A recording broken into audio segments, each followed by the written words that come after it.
Today, we are talking about some important new research that has been done around stepfamilies, and you need to know about it.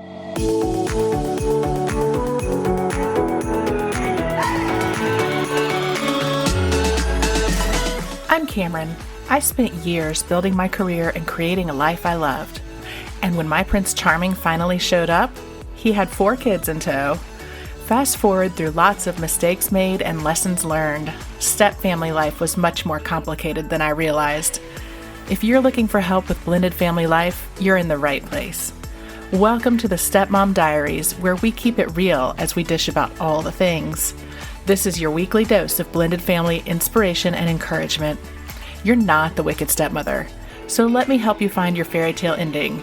Come on, let's do this.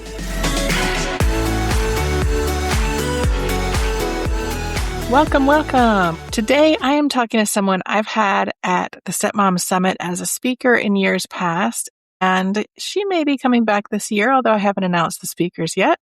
Just saying, you heard it here first. Anyway, she is one of the brightest minds out there doing stepfamily research, and I am so honored to have participated in her most recent research project that ended in a paper that we co-authored and are presenting at the International Association for Relationship Research next month in Glasgow, Scotland. It is all about when there are different values between homes in a stepfamily, whether it's different political views, religion, social media, devices, how important homework is, whatever that looks like. When you have different values between houses, and you're probably nodding along with me right now, if you're in this position, it can cause a ton of disagreement, which can be even worse when it's a high conflict relationship. So that's what we looked at in this study. So we have a great discussion, and I'm so excited for you to hear from Dr. Bailey Oliver Blackburn. And in addition to my work with her, she has also got an amazing background. She is an associate professor and the graduate coordinator in the Department of Applied Communication at the University of Arkansas at Little Rock. She holds a PhD in human communication with a focus on restructured and stepfamily communication. She's a published researcher in the fields of conflict transformation and family resilience, and she's been featured on multiple podcasts and media outlets, including NPR. She is also a certified group facilitator and has worked with dozens of nonprofit, government, and for-profit organizations on improving their conflict management, emotional intelligence, and leadership skills. So let's dive right in with Bailey Oliver Blackburn. Bailey, welcome. I'm so excited to have you here. Thank you. Thank you so much for having me. So I feel like we have a lot to talk about. I always like to start my podcast with what is your stepmom origin stories when I have a stepmom guest? And you are a stepmom, but you also grew up in a stepfamily. So tell me your background and how you got here. Yeah, absolutely. I am a stepchild. My parents got divorced when I was around 8 years old. They found their new partners who ended up being my stepfather and my stepmother shortly thereafter. The first, few months, of course, were a little rocky, but I developed really positive relationships with both my stepdad and stepmom pretty quickly, and that is sustained into adulthood as well. When I got to college, though, and I started studying human communication and relationship research, especially with a focus in family, what I was seeing in the research was that I was kind of the oddball. Like, people did not have those positive stepfamily experiences, or they weren't being highlighted in the research. So that kind of is where my interest came from in studying a stepfamily specifically. It was this combination of I have an interest in human communication and studying that. And through that, I realized that the research on human communication within stepfamilies says these should be challenging. These should be inherently negative. And that wasn't my experience. So yeah. I kind of wanted to figure out why that wasn't the case. And that led me to what I and other people in my field called a conflict resilience scholar, which is basically saying I look to the challenges, I look to the dark side to determine kind of best responses and ways through. And I apply that in stepfamilies, and I think that's really important and kind of newer in kind of the overall study and discipline of stepfamilies because they've mostly been studied for their deficiencies and negativity. So I was just going to say, I'm a stepmom now too, which helps. Yes.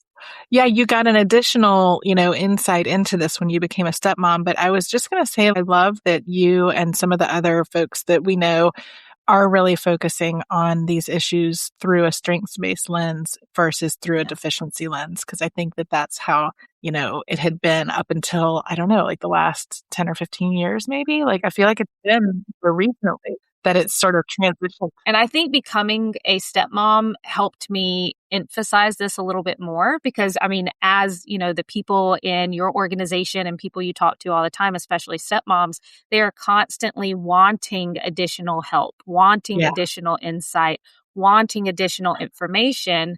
And for the longest time, the research said, oh, it's going to be difficult. Here are the challenges, and didn't really Mhm. tell you, okay, here's the next step. So Yeah. I became a stepmom to a 6-year-old, years back, 7, 8 years ago. And so that kind of continued this passion of, I want to study step families, but not just for their deficiencies. I want to study for their resilience and their positive outcomes as well. Well, you're doing some great work, and we're going to talk about that.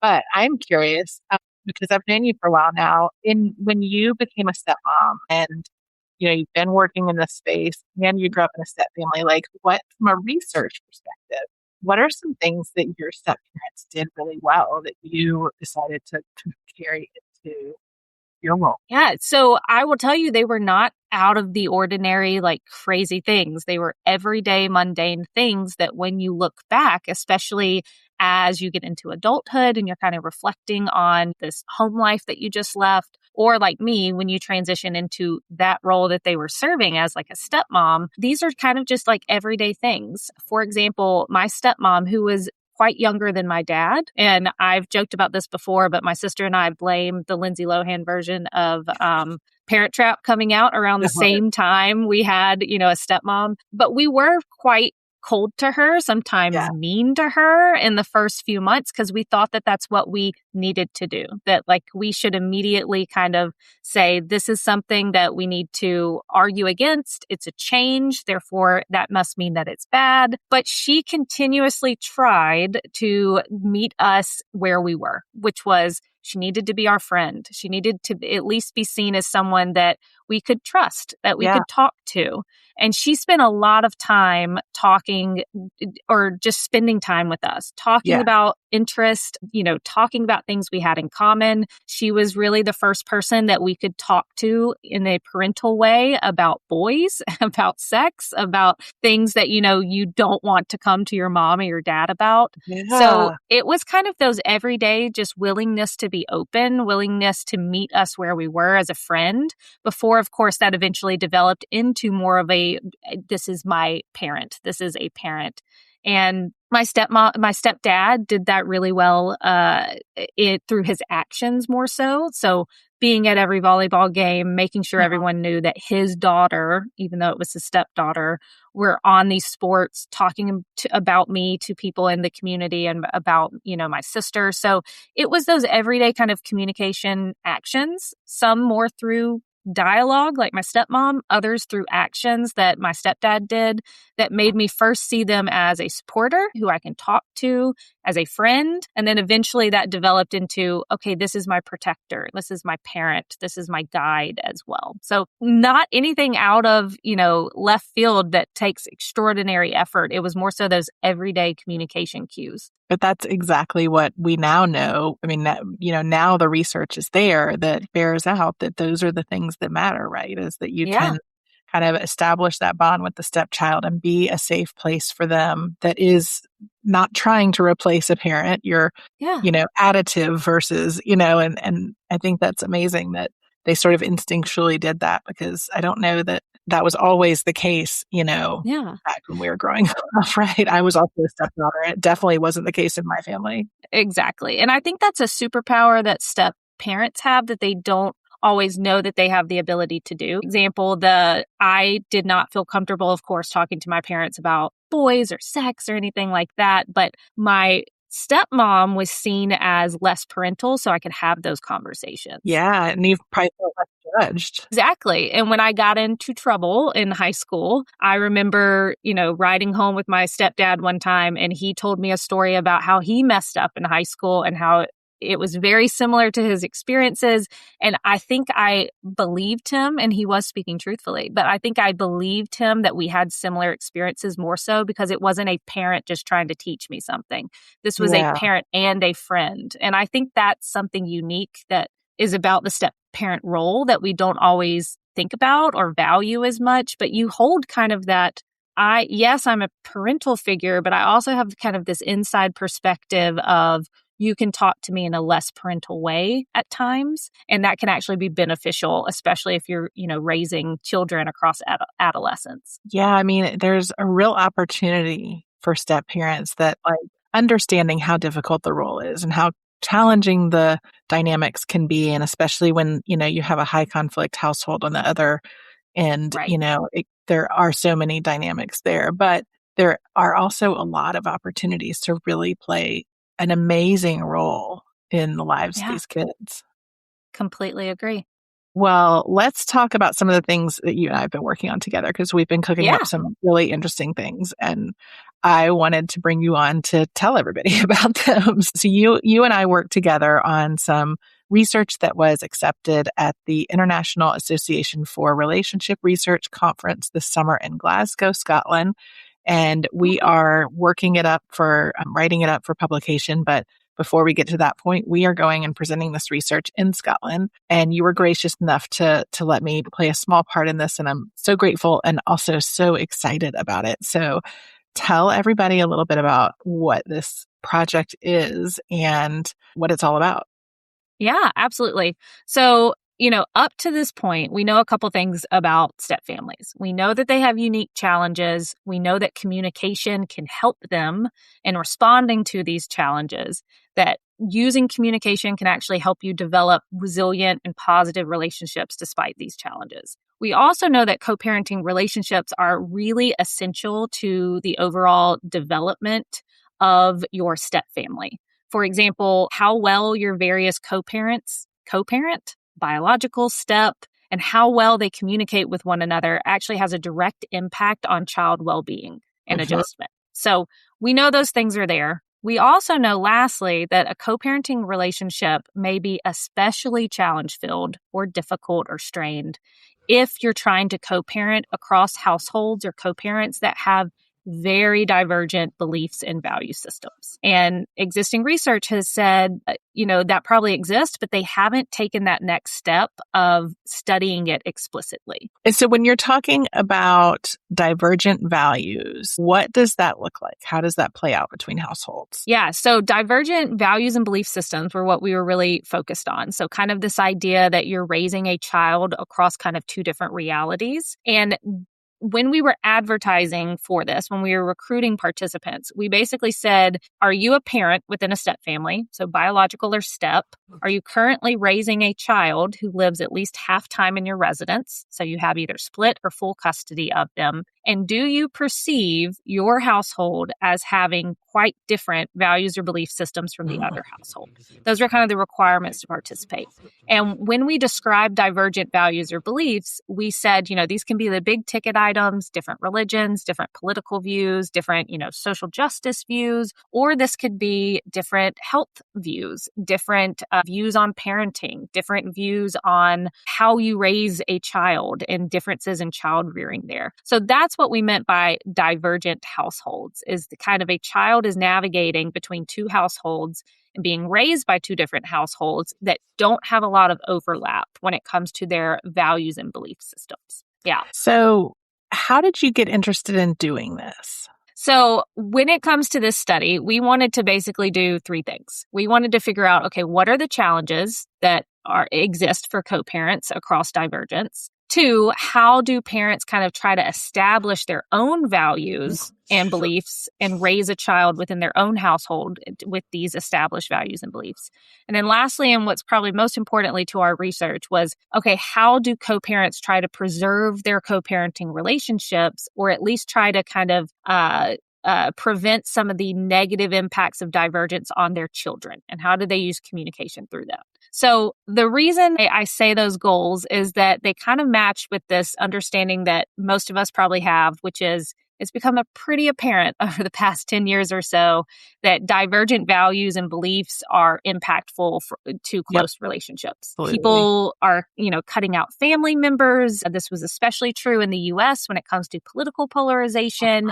And even COVID, really highlighted this. For example, during the pandemic, the co-parenting was directly impacted. Families had to create health emergency plans. They had to discuss, immunization procedures if they didn't already have those conversations, determine how are we adjusting at home education, what are our quarantine protocols if anyone gets sick.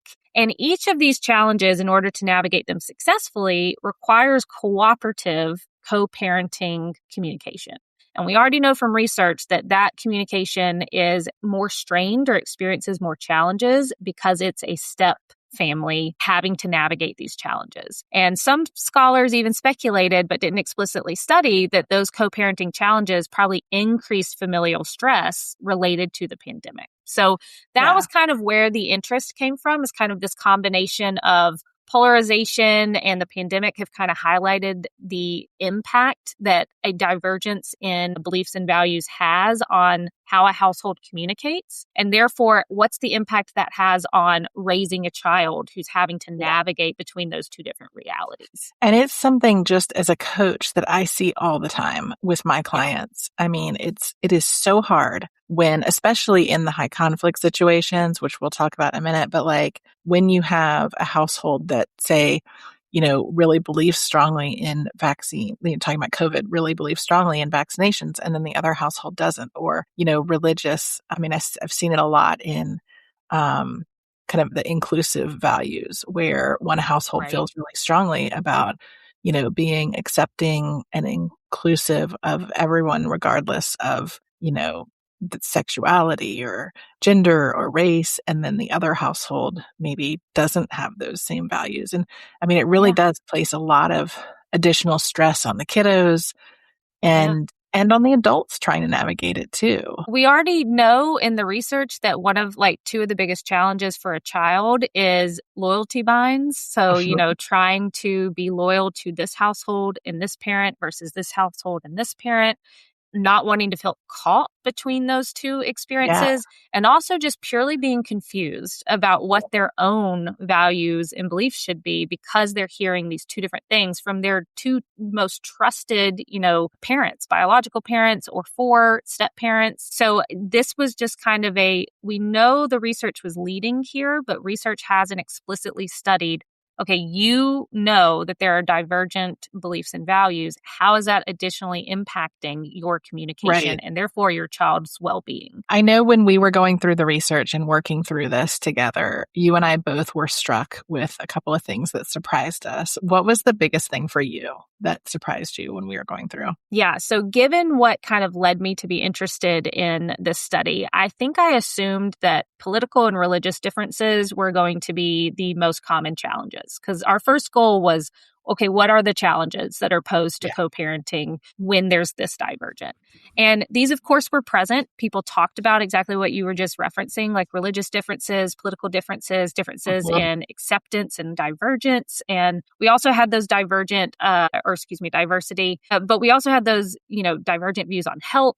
But mostly the challenges in raising a child across these divergent values and beliefs had to do with how these values underline everyday routines, household rules, overall expectations for their child. For example, the two most common challenges were, one, instilling character values. And this wasn't just character values associated with religion and politics and, openness to people of difference. It was also, we have different academic standards. We have different views on materialism and consumerism. You don't have to have the Gucci belt versus the other house that values that, right? Yeah. Or one that I know I relate to as a parent is different philosophies about rest versus productivity. Are we going to book the child out with a million things, or do we value having, more restful afternoons and things like that? And this divergence was less impactful on, I have this religion, I have this political belief, and the household has something different. It was more so how their values and beliefs underlined those expectations around schooling, around rest, around what you wear in your fashion.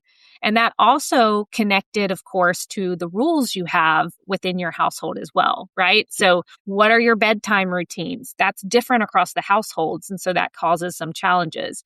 Technology use. Can they use, an iPad? What's their access to technology over one house versus the other? Supervision. Do you have to have a chaperone? Do you not? Or Yep. even disciplinary standards on like, here we are upholding this kind of discipline. So I think that was one of the biggest shocks that I had, is that I assumed, because of the presence of political polarization and religious angst amongst, especially US citizens that we see in the news, that was going to be the number one kind of challenge. But more so, it was this undercurrent of how beliefs and values impact everyday parenting, the routines, the expectations for what they value. And so I think that was one of the biggest takeaways that I took. Yeah, absolutely.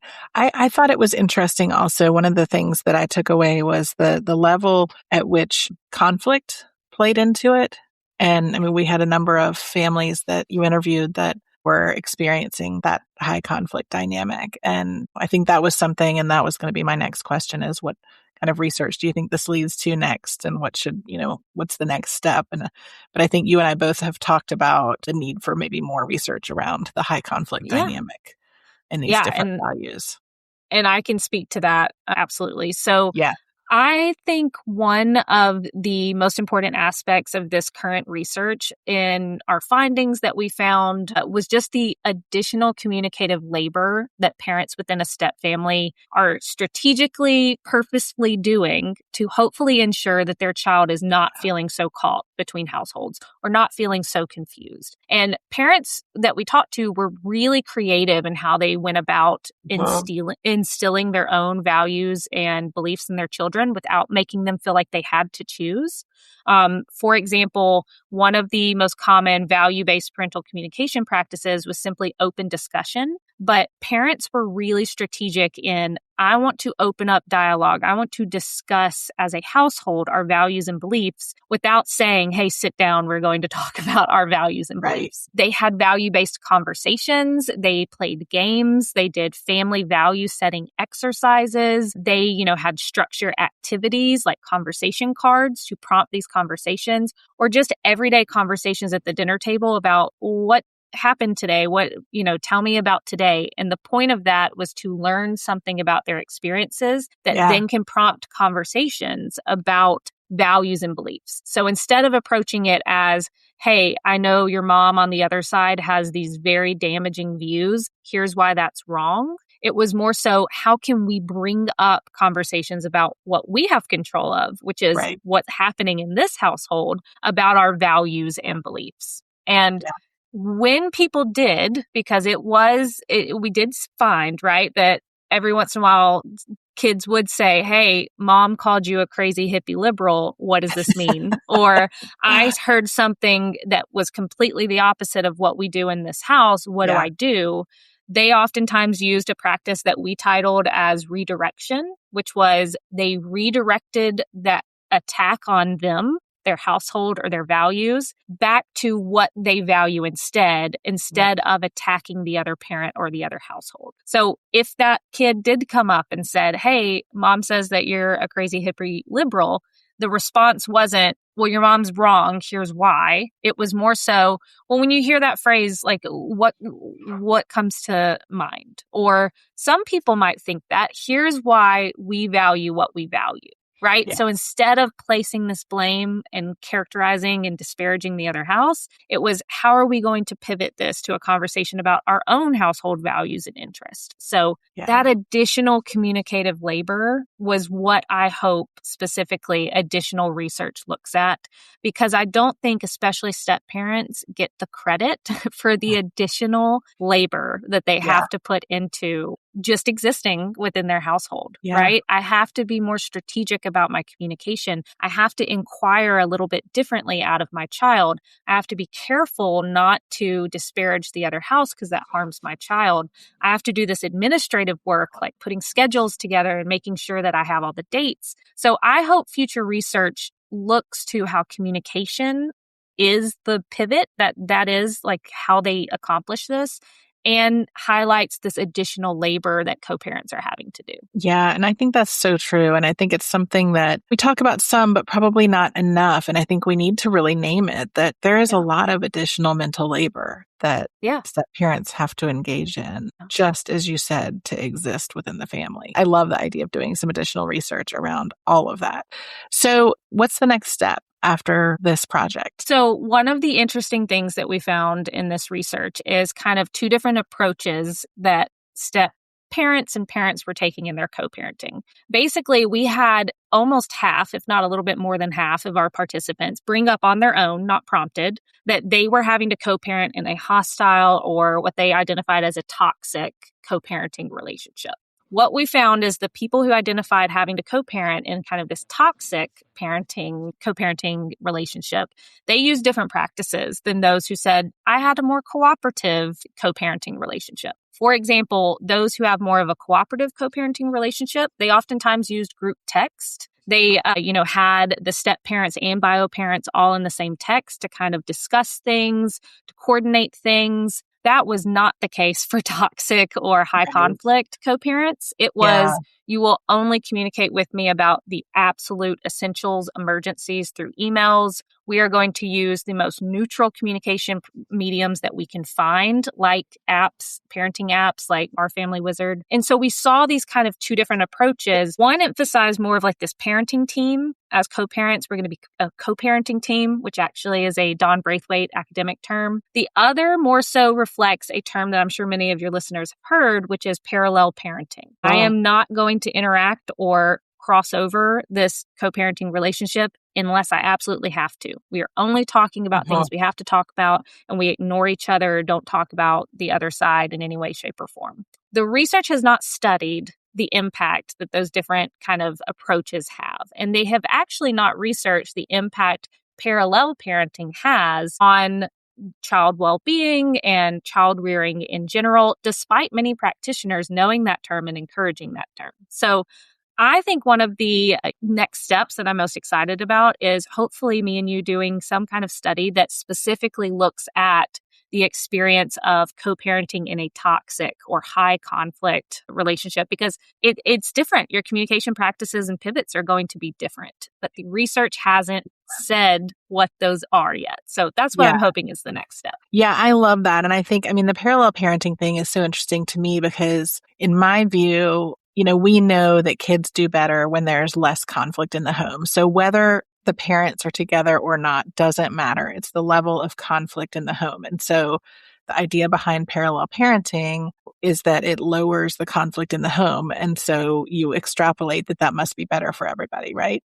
And I think that's probably true, but I think getting some research around that would be really great. So or even research on identifying what exactly is a high conflict or toxic co-parenting relationship, because the research hasn't even really defined what that is or what that looks like. So I think it's essential. Yeah. And I think we throw around a lot of terms that, I think getting some actual information behind and some research and evidence-based information would be really, really useful for step families, but also for all of us that work with step families, clinicians, coaches, whatever. I think that, being able to know that what we're providing them is the right way to do it, I think will be really helpful. This is so great. And we are going to have a lot more of these conversations, including the Stepmom Summit. And after we get back from Scotland, we'll be looking at some other places and ways to talk about all this because it is really important. I thank you so much, Bailey, for joining me. Where can everybody find you? Yeah, so you can find me on my website. It is BaileyOliverBlackburn.com. You can also reach out to me via email at BaileyMOliver@gmail.com. And if you have any questions about the UA Little Rock Department of Applied Communication, you can find us at ualr.edu/appliedcomm. Amazing. And we're going to put all your links in the show notes. But Bailey, thank you so much. I really appreciate it. This was amazing as always. Thanks for having me. If this episode spoke to you or touched your heart, would you do me a favor? Take 10 seconds to go and follow the show. Leave us a 5-star review and share this episode with another stepmom who might need to hear it. Your support is going to help grow our blended family community, and you never know whose life you might change.